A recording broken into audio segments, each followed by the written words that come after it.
Todos tenemos nuestra naturaleza pecaminosa contra la cual tenemos que luchar. Esa naturaleza es como si fuese una fuerza gravitacional que nos lleva hacia el mal. Ahora, en la Biblia nosotros podemos encontrar personajes que también lucharon contra esa naturaleza. Uno de ellos es el apóstol Pablo.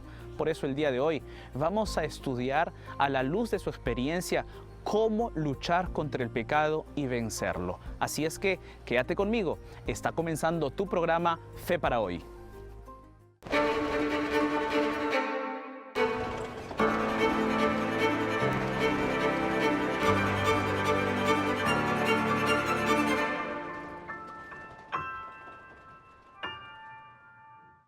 Estamos de vuelta en tu programa Fe para Hoy y antes de continuar con nuestro tema, yo quiero presentarte este estudio bíblico especial titulado Jesús Restaurador de la Vida. En él podrás encontrar muchas respuestas a dudas, a preguntas que de repente tú tienes en este momento. Por ejemplo, ¿cómo crecer espiritualmente? ¿Cómo fortalecer mi fe? ¿Cómo vencer el pecado? ¿Cómo vencer mis tentaciones? ¿Quieres tener esas respuestas? Entonces, solicita gratuitamente este estudio bíblico a través de nuestro número de WhatsApp más 55 12 98 100 14 60. O también ingresa a nuestra página web www.estudielabiblia.com. Además, aquí en la parte inferior de tu pantalla tenemos un código QR. Solamente apunta con tu celular para que puedas solicitar gratuitamente este estudio bíblico. Ahora un detalle muy importante. Cuando tú solicites este estudio bíblico, te harás parte de una escuela bíblica de Nuevo Tiempo, de la mayor escuela bíblica del mundo. Así es que no pierdas esta oportunidad. Solicita ahora este estudio bíblico.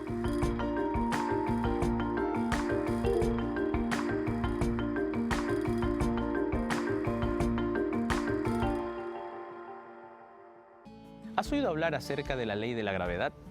Quizás hemos escuchado sobre esa ley en la escuela o también en la universidad. Yo no soy físico, pero he buscado un poco de información y he encontrado detalles muy interesantes. La teoría más común es la teoría que postuló Isaac Newton. Él nos explica que la ley de la gravedad es una fuerza gravitacional que atrae los cuerpos hacia el centro de la Tierra. En la actualidad hay también otra teoría, que es la teoría general de la relatividad postulada por Albert Einstein. Según Albert Einstein, la gravedad es el efecto de la curvatura del tejido espacio-tiempo.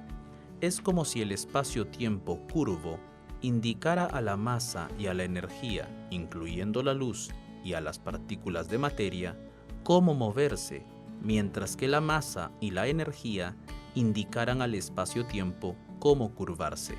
Este concepto de la ley general de la relatividad es un concepto complicado para aquellos que no estamos inmersos en el mundo de la física, pero es lo más moderno que tenemos sobre la ley de la gravedad.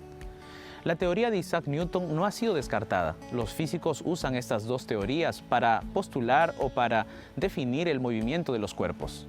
El profesor Luis Fernando Siebel explica lo siguiente.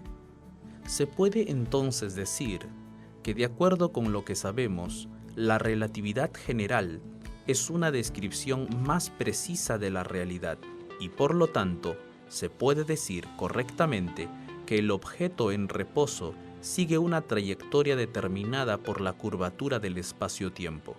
Sin embargo, para muchas situaciones cotidianas, la teoría de la gravitación de Newton es un planteamiento excelente, de modo que en la vida diaria y en las aplicaciones científicas y tecnológicas seguimos hablando de fuerza gravitacional y usamos la ley de Newton para obtener resultados cuantitativos. Nuestro objetivo no es impartir una clase sobre física gravitacional, sino utilizar esa ley como una metáfora para explicar las luchas espirituales que tenemos y que nos afectan. A continuación voy a utilizar la teoría gravitacional de Isaac Newton para describir esta metáfora. Por ejemplo, si tú tuvieses un bolígrafo y ese bolígrafo lo sueltas, va a caer en dirección hacia el suelo porque existe una fuerza gravitacional que la atrae. Para superar esa fuerza gravitacional vamos a tener que tener una fuerza mayor a aquella. Es así que, por ejemplo, en el caso de un avión, el avión vuela porque tiene turbinas que son más fuertes que la fuerza gravitacional que la atrae hacia el centro de la Tierra. Así también como un cohete. Un cohete sale disparado hacia arriba y tiene una fuerza superior que vence a la fuerza gravitacional. Entonces, si nosotros nos encontramos en una lucha contra el mal, necesitamos de una fuerza superior a esa lucha. En la vida espiritual hay una fuerza gravitacional que nos jala hacia abajo y a toda hora. Todos los seres humanos llevan dentro de sí la naturaleza pecaminosa. Por causa de ella, somos siempre atraídos hacia el mal. Nuestra naturaleza nos lleva a hacer cosas en contra de lo que Dios aprueba. Solo una fuerza mayor que la de nuestra naturaleza puede encaminarnos en el sentido contrario, en dirección de la vida eterna. Esta fuerza la adquirimos en Cristo. El apóstol Pablo vivió esta lucha de manera muy fuerte. Vamos a estudiar sus experiencias que serán enriquecedoras.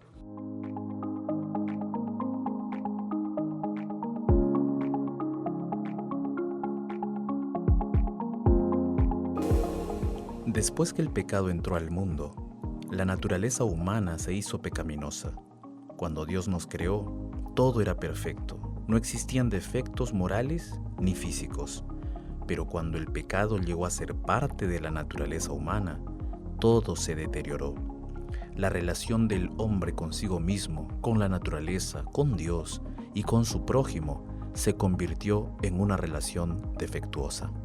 Esto nos debe llevar a meditar en lo que podemos y debemos hacer para volver al plan original de Dios en la creación. Es lógico que solo volveremos a ese ideal cuando Jesús regrese a la tierra, pero todos los días podemos dar un paso en dirección a la eternidad y con nuestras acciones y decisiones podemos contribuir para apresurar el retorno de nuestro Dios. Toda la epístola paulina nos habla de nuestras luchas humanas contra el pecado, pero también nos muestra acerca de la gracia y el poder de Dios. Quizás no tenemos el tiempo para estudiar toda la epístola, por eso nos vamos a enfocar en el capítulo 7. En ese capítulo, el apóstol Pablo nos habla de un testimonio muy interesante. ¿Acaso ignoráis, hermanos, que la ley se enseñorea del hombre entre tanto que éste vive? Porque la mujer casada está sujeta por la ley al marido mientras éste vive, pero si el marido muere, ella queda libre de la ley del marido. Así que, si en vida del marido se uniere a otro varón, será llamada adúltera. Pero si su marido muriere, es libre de esa ley, de tal manera que si se uniere a otro marido, no será adúltera. Así también vosotros, hermanos míos, habéis muerto a la ley mediante el cuerpo de Cristo, para que seáis de otro, del que resucitó de los muertos, a fin de que llevemos fruto para Dios. Porque mientras estábamos en la carne, las pasiones pecaminosas que eran por la ley, obraban en nuestros miembros llevando fruto para muerte. Pero ahora estamos libres de la ley, por haber muerto para aquella en que estábamos sujetos, de modo que sirvamos bajo el régimen nuevo del Espíritu y no bajo el régimen viejo de la letra.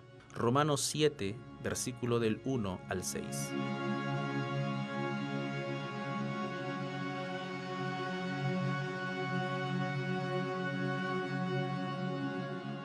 Pablo comienza el capítulo 7 haciendo una analogía entre los cristianos y la ley. Y allí el apóstol Pablo nos presenta cuál es el papel de la ley y cómo los cristianos deben considerarla. Este argumento ya el apóstol Pablo venía desarrollando desde los capítulos anteriores. Evidentemente, Pablo continúa su discusión sobre los frutos de la justificación. Entre ellos, él había considerado la paz en el capítulo 5 y la santidad en el capítulo 6. Esta vez, Pablo añade la libertad, es decir, la libertad de la esclavitud de la ley, la gloriosa libertad que disfrutan los hijos de Dios. Pablo aborda el tema de la libertad en Cristo en varias de sus epístolas. Él afirma que la libertad es una condición de quien ha sido salvo. Ahora, cuando nosotros hablamos de la libertad en la Biblia, estamos hablando no de la libertad que no tiene límites, que no tiene reglas, que no tiene parámetros, de una libertad en la cual tú puedes hacer lo que tú quieras. No, no se trata de esa libertad. La libertad de la Biblia es aquella que está sujeta a los principios de la palabra de Dios, es aquella que está sujeta a Dios.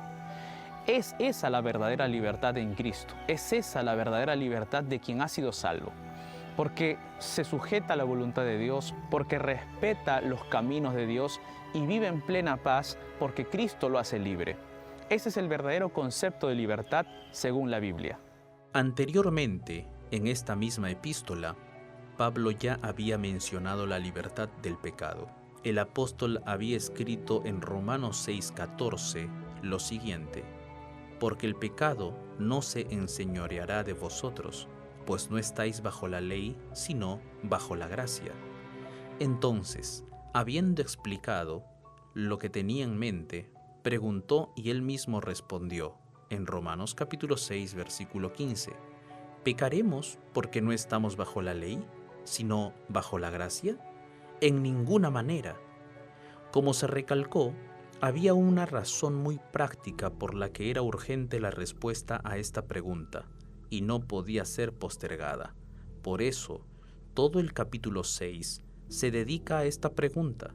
Observa lo que dice en su punto culminante, en Romanos capítulo 6, versículo 23. Porque la paga del pecado es la muerte, mas la dádiva de Dios es vida eterna en Cristo Jesús, Señor nuestro. Así pues, la maravillosa doctrina de la justificación por la fe no debe emplearse para justificar la práctica del pecado. Pablo era un verdadero profesor de teología. Estaba dando clases acerca de cómo debía ser considerada la ley. La ley nunca tuvo la función de salvar a nadie. Ella servía como parámetro y criterio para nuestra conducta. La salvación estaba siempre conectada a Cristo Jesús.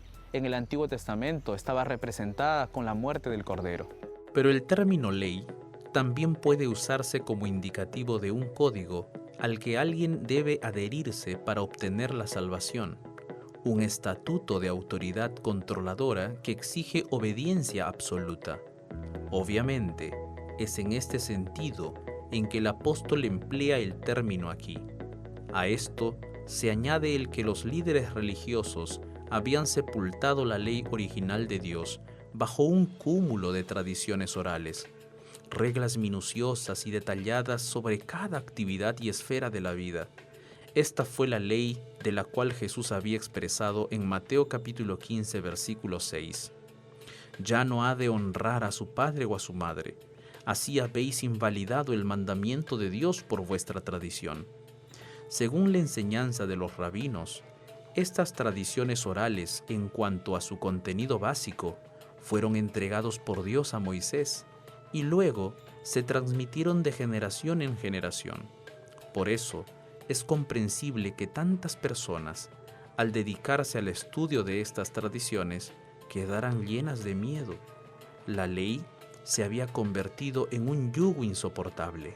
Es importante aclarar que el apóstol Pablo no estaba restándole importancia a la ley, sino que él la estaba ubicando en su lugar correcto. Eso es lo que podemos leer a continuación en su epístola en Romanos. ¿Qué diremos, pues? ¿La ley es pecado? En ninguna manera. Pero yo no conocí el pecado sino por la ley, porque tampoco conociera la codicia si la ley no dijera, no codiciarás. Mas el pecado, tomando ocasión por el mandamiento, produjo en mí toda codicia, porque sin la ley el pecado está muerto, y yo sin la ley vivía en un tiempo, pero venido el mandamiento, el pecado revivió y yo morí. Y hallé que el mismo mandamiento que era para vida, a mí me resultó para muerte. Porque el pecado, tomando ocasión por el mandamiento, me engañó, y por él me mató. De manera que la ley a la verdad es santa, y el mandamiento santo, justo y bueno. Romanos capítulo 7, del versículo 7 al 12. No quedan dudas que la ley sigue siendo válida para los cristianos de hoy en día. La expresión que el apóstol Pablo usa en Romanos capítulo 7, versículo 12, diciendo que la ley es santa y el mandamiento santo, justo y bueno, debería ser suficiente para los cristianos de hoy en día, para que podamos todos juntos obedecer la ley de Dios. Ahora, la gracia de Dios no anula la ley, sino que la gracia de Dios debería hacernos a nosotros más conscientes y debería movernos a obedecer por amor la ley que nuestro Dios nos ha dejado. Infelizmente, en el mundo cristiano contemporáneo, vemos muchas personas intentando restarle importancia a la obligación cristiana de obedecer la ley de Dios. Estas personas no entendieron cuál es el papel de la ley y cuál es el papel de la gracia. Estas personas no entendieron que todos aquellos que fueron alcanzados por la gracia son impulsados a ser obedientes.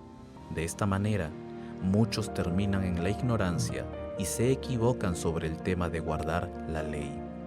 Es importante que profundicemos nuestro estudio de la Biblia cada día más, porque cuanto más conocemos de la palabra de Dios, más nos damos cuenta que los personajes bíblicos eran fieles a Dios no para ser salvos, sino porque ya fueron salvos. Podemos ver esto desde Génesis hasta Apocalipsis. Podemos colocar como ejemplo a Abraham, que era justo por la fe, a Isaac, su hijo, que era fiel a Dios porque entendía la gracia de Cristo. En el Nuevo Testamento, el apóstol Pablo era quien más habló sobre esto. Él entendía lo que significaba ser salvo por la gracia de Cristo y por consecuencia de eso, él vivía una vida de obediencia. La gracia y la obediencia no son antagónicas u opuestas, por lo contrario, están tan unidas como los dos lados de una moneda.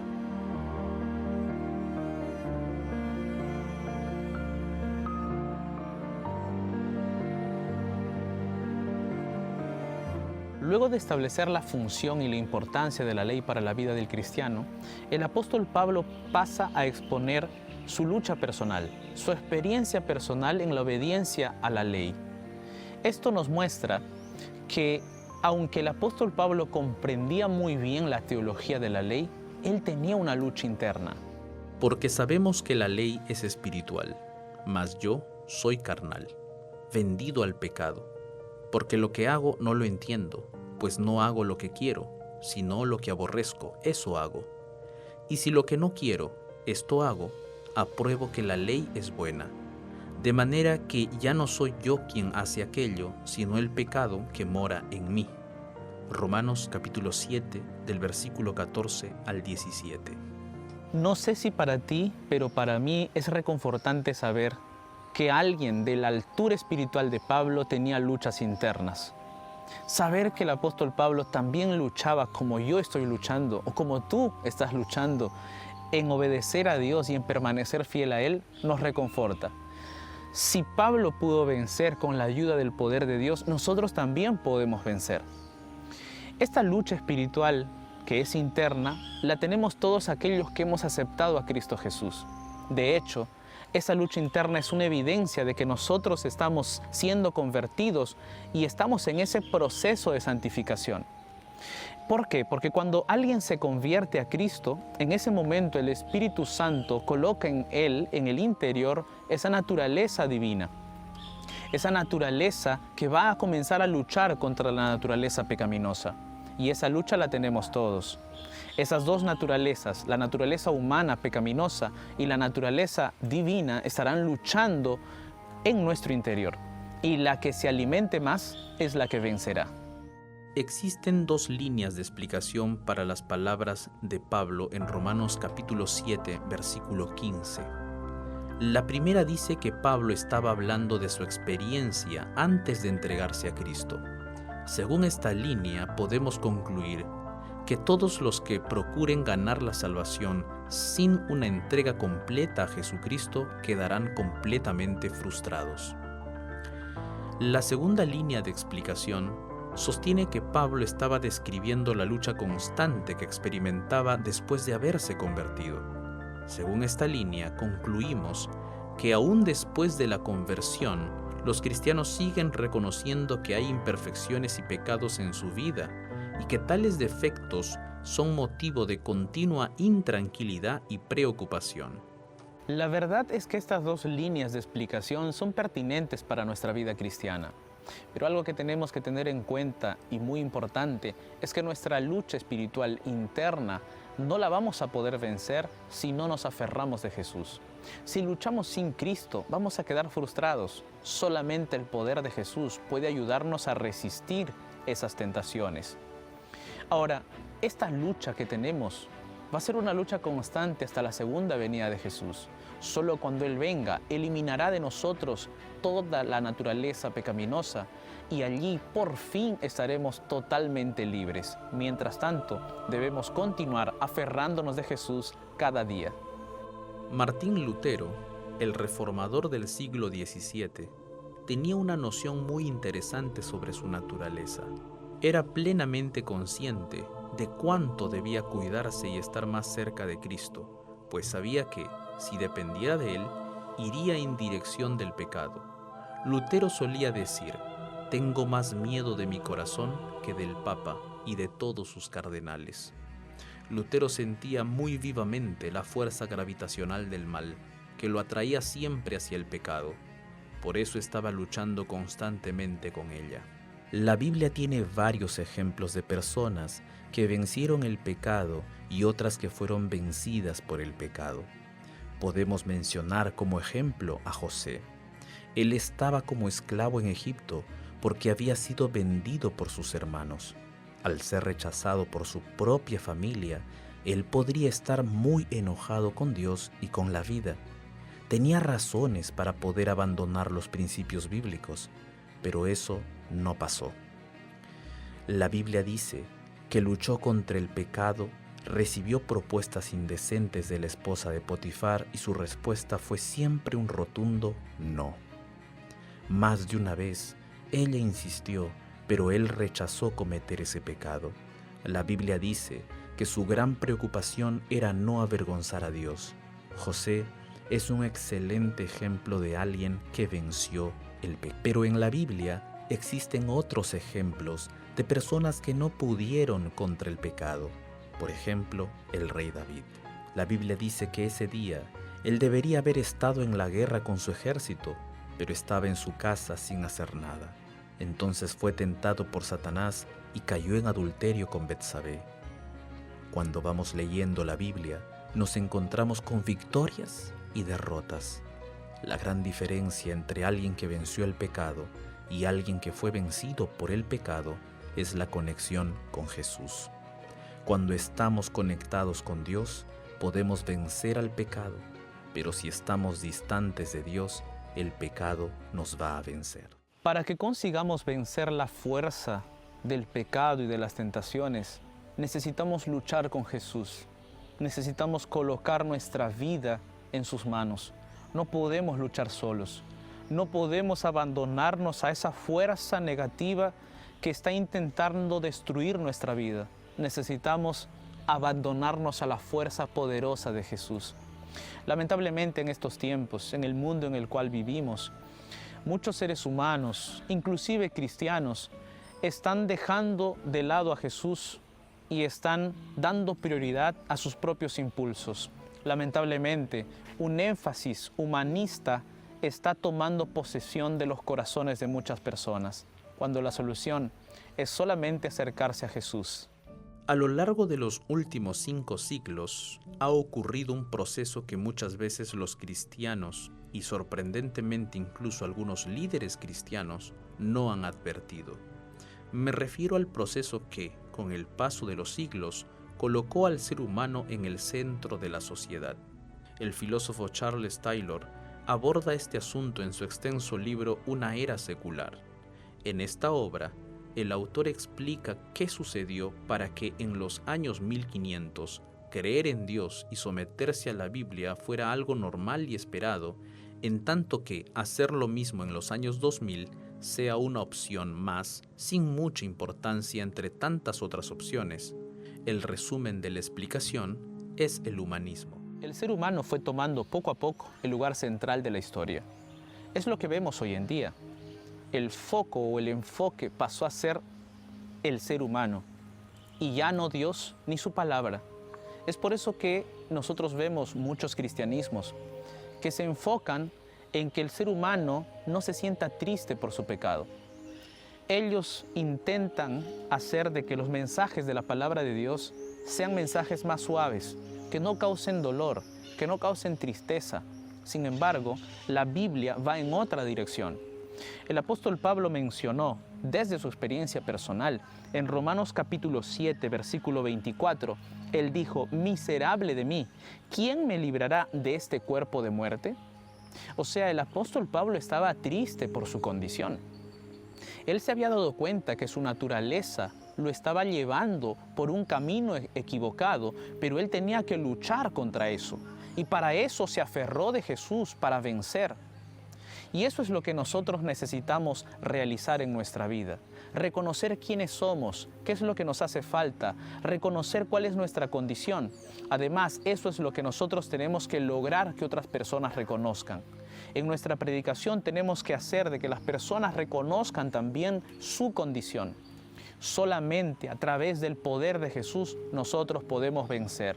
Solamente a través del poder de Jesús también podemos reconocer cuál es nuestra condición, sentirnos tristes por nuestra condición y acercarnos a ese Jesucristo que nos perdona, que nos salva y que nos sana.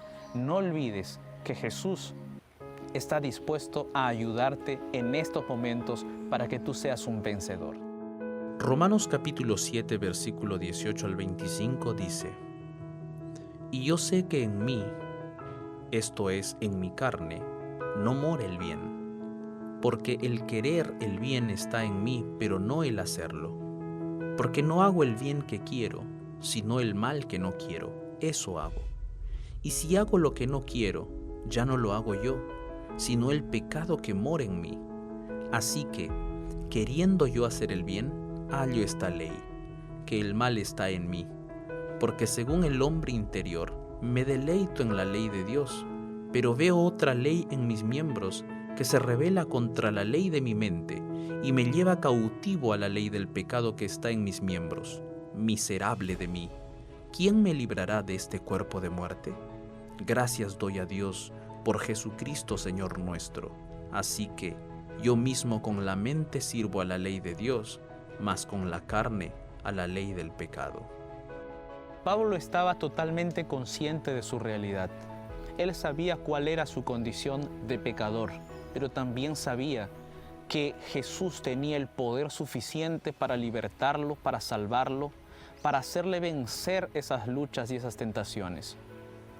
El apóstol Pablo, en el capítulo 7 de Romanos, concluye su capítulo diciendo: gracias doy a Dios por Jesucristo, Señor nuestro. Y es que nosotros debemos acercarnos a Jesús para poder vencer nuestras tentaciones y nuestras luchas. Sin Jesús nosotros no vamos a poder vencer. Solo Él tiene el poder para transformar nuestro corazón. Solo el poder sobrenatural de Jesús puede ayudarnos a ir en contra del pecado y a acercarnos a Él, someternos a Él y obedecerle. Por eso el día de hoy yo te invito para que tú te acerques a ese Jesús poderoso, para que tú aceptes que Él obre a través de su palabra en tu corazón. ¿Lo aceptas? Espero que sí. Que Dios te bendiga.